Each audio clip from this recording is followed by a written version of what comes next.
the title comes from this guy, so I'm going to let him take it away. Yeah.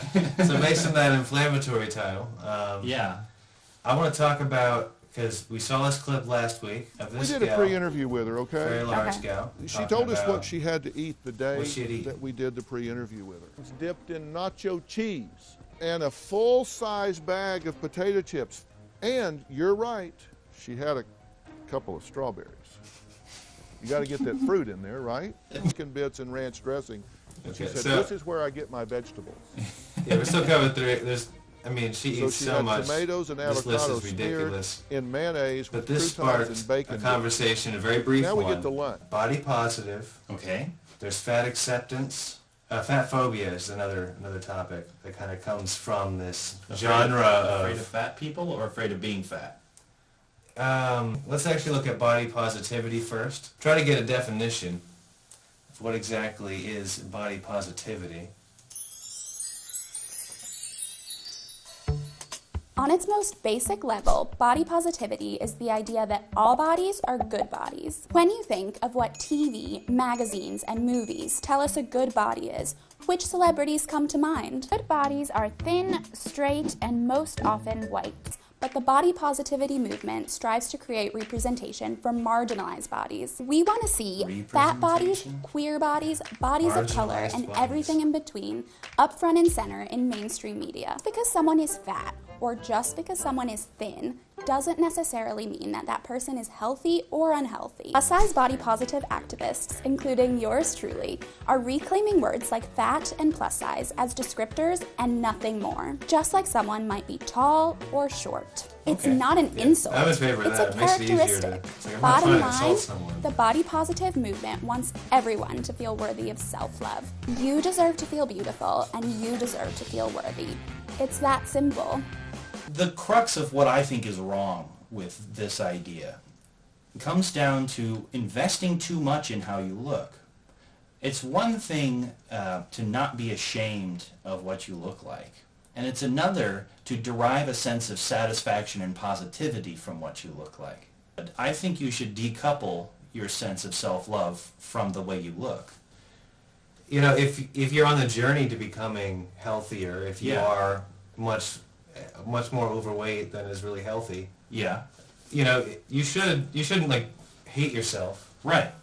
During that process. So that makes it harder. It is that shame gets in the way. It does, and so there is a definitely a good point to be made that you should not hate yourself. Yeah. And marginalized bodies, because it's not particularly egregious the wording, but I sense a pattern. You know, between the problem with the poo guy, he's talking about marginalized. In the problem with the poo, I used the poo and the Simpsons as an entry point into a larger conversation about the representation of marginalized groups. But what did he mean? You know, and in every instance, it seems to be about representation in the media. Representation for marginalized bodies in mainstream media. Right, which is what this comes down to. And it's interesting. And it's crossed between, I guess, being Indian, being fat, which I'm not saying derisively based on her definition, but fat, and being a woman. I mean, it's just the same words seem to crop up, I've noticed. But let's take a look at maybe, I don't know if it's more of the extremes. Is it harmful? Let me see. So we just discussed.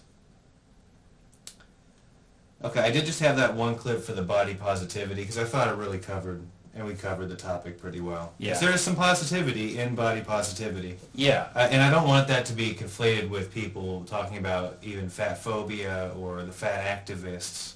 That's something different. So let's look at fat phobia. If you're 600 pounds, I'm sorry, but the chances are overwhelming that you are unhealthy. Well, speaking of... Right. I'm not sure if any of you have noticed, but I'm fat. And we tend to see thinness as being universally good, responsible, successful, and in control of our appetites, bodies, and lives. Not true. We may even blame fat people themselves for the discrimination they face because, after all, if we don't like it, we should just lose weight. Easy. I am part of an international community of people who choose to, rather than passively accepting that our bodies are, and probably always will be big, we actively choose to flourish in these bodies as they are today. There are fashionistas who reclaim their bodies and their beauty by wearing fat bikinis and crop tops, exposing the flesh that we're all taught to hide. And these people have taught me that radical body politics is the antidote to our body-shaming culture. Reclaiming yourself can be one of the most gorgeous acts of self-love, from hairstyles to tattoos to body contouring to hormones to surgery and yes, even weight loss. It's your body, this is the last one. and you decide what's weight best loss. to do with it. My way of engaging in activism is by doing all the things that we fatties aren't supposed to do, and there's a lot of them, inviting other people to join me, and then making art about it. The common thread through most of this work has been reclaiming spaces that are often prohibitive to bigger bodies. And reclaiming spaces en masse is not only a powerful artistic statement, but a radical community building approach. Aquaporco. The Fat Femme synchronised swim team, I started with a group of friends in Sydney. There's a lot to unpack there. Well,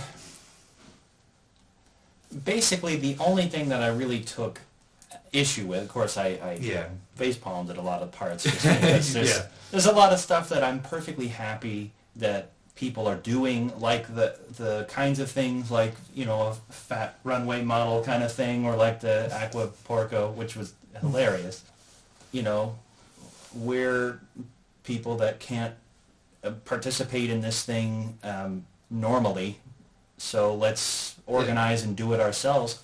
I like that kind of thing, and I don't really care what the context of that is. The only part that I really took issue with was the causation of these things. There's that feminist ideology that has made its way through everything, and luckily in this case it seems to have mostly invaded through the ideas of the causation of the problems. And not a lot of time was spent on that. It was mostly on the solution, and I think the solutions hold true despite a faulty causation, a faulty sense of what caused it. But this idea that it's like... It's the patriarchy, it's... The patriarchy, that it's culture. It's capitalism, it's racism. It's capitalism, like what... Why the hell would capitalism have anything to do with it? There's some variability that's due to culture, but by and large, I mean, the average human form looks how it does for a reason, and it's more of an evolutionary reason than a cultural reason. It's more the sexual selection kind of a thing. It's like the average of what people tend to find attractive is what you're going to see the most of, because those people reproduce the most. So I have no problem with people being proud of who they are. So, and there's definitely something to be said about health. As a rude gag, I just took about 10 seconds of just her breathing.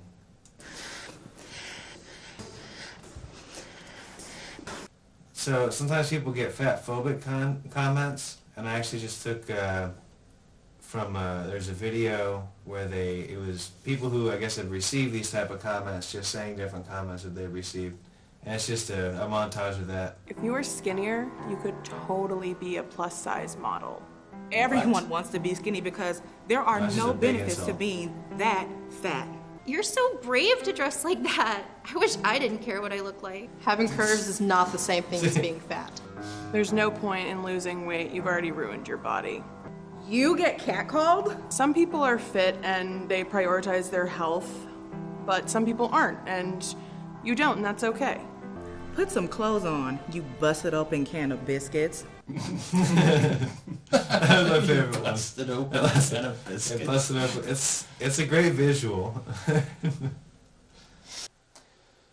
You still think you're bulimic? Well, my problem is I don't want to eat. What do you mean that is a problem? That's not a problem if you don't want to eat. If that's the case, it's an excellent problem. But that's simply not true. You would have lost a lot more weight. So if I don't want to eat them, it's not a problem? Janine, you're 54 years and you're 500 plus pounds, and you think you're not want to eating is a problem? That guy works with a lot of obese patients and is out of patients. So it seems. Yes. Well, and there is a point. Well, people got to face that they got to do something. Right, and it's particularly when the person is obviously like saying something that makes no sense. And they know it doesn't make any sense, but they're going to argue with you about the sense that it does make. Every week we have a potluck dinner, family time. When we get together, it's fun. You broke a blue office chair, we had to give you my red office chair. And I think you should be real about your weight, because right now you're at your worst. I didn't know that about myself. I guess you schooling me about me. Be real with yourself. Be real with who you are. I don't know what you're talking about. Yeah. There's definitely a point. People can be overweight naturally, but there is a point that I think it's got to be psychological. Okay. What I do have is a thing with this gal defining fat activism, and it points to what I think is also some issues with our university, and has been. Like what... University system. Yeah. What they let count. It just seems like people are getting robbed, but let's focus on this fat activism. I've been thinking about and working on the question, what is fat activism? I still don't have an easy answer. And it's a question that I came to in my master's dissertation, and I returned to it for my PhD, which was a 4-year research project that I finished last November. And during that project, I interviewed about 30 fat activists around the world, people of all different backgrounds and perspectives, many of whom had decades of experience in fat activism. And nobody gave me a consistent answer. So given this, it made sense to me that fat activism can be absolutely anything. It just really depends on the context. I feel like I missed and this makes fat activism really exciting, because it means you can tailor it. You can tailor it to what you're interested in. My fat activism is a part of my daily life. I don't put on a... So we'll watch that again. What I was laughing at was past, I kept laughing about something that had nothing to do with what she was actively saying at that moment, but I just caught that, 30 people. So it took her 4 years to interview 30 people. Well, she had to find the fat activists. It's a thin group. Oh, God. Is that why you were laughing, because you thought of that joke? No, they just came to me just now, but... In the moment? No, I was laughing because it's 30 in 4 years. 30 is like a month. So there's 24 of those, days. Sets of 30 days. Just missed out on all of it. Well, I thought it was interesting that she said about 30. What does that mean, 29? Yeah, 28. 27? Is she really stretching it? What is about 30, yeah. Right. That's because usually you would say about 400, because 386, that's about 400. But, how, what kind of masters are you getting if your dissertation can be, what is fat activism? This is my bullet point for our podcast. That was her master, and then she went back for the PhD. Another 4 years to figure it out, and interviewed 30 people, got a quality education, and what? Let's watch her full thing and listen to. I'm pretty sure all you need to become a PhD, though, is to publish some kind of paper, which means it has to be peer-reviewed and accepted. And there are a lot of kooky journals out there. Yeah, well, apparently. It's... I've been thinking about and working on the question, what is fat activism? I still don't have an easy answer. And it's a question that I came to in my master's dissertation, and I returned to it for my PhD, which was a 4-year research project that I finished last November. And during that project, I interviewed about 30 fat activists around the world, people of all different backgrounds and perspectives, many of whom had decades of experience in fat activism. And nobody gave me a consistent answer. So given this, it made sense to me that fat activism can be absolutely anything. It just really depends on the context. And this makes fat activism really exciting, because it means you can tailor it. You can tailor it to what you're interested in. My fat activism is a part of my daily life. I don't put on a uniform or an outfit or something special to do it, or go somewhere. It's really embedded in the way that I think about things, the work that I do, the people I know. It's there in how I walk and how I talk. It's like Ganesh, is that the name? It's like that, but human head and elephant body. Ganesh? Well, we just said it's like a religion. It's like a religion. So just thinking which god? It's like a reverse Ganesh. I'm not saying like it's the way people treat the concept of God. No, but it's very ambiguous. Religious. Like she's very religious about it. But it's it tailors to my life and lets me make decisions. It can be what I want it to be. It's like, there's nothing wrong with things that are like that. I don't understand why it needs to be tied to your weight. It seems like a weird. That was something that stuck out to me. Well,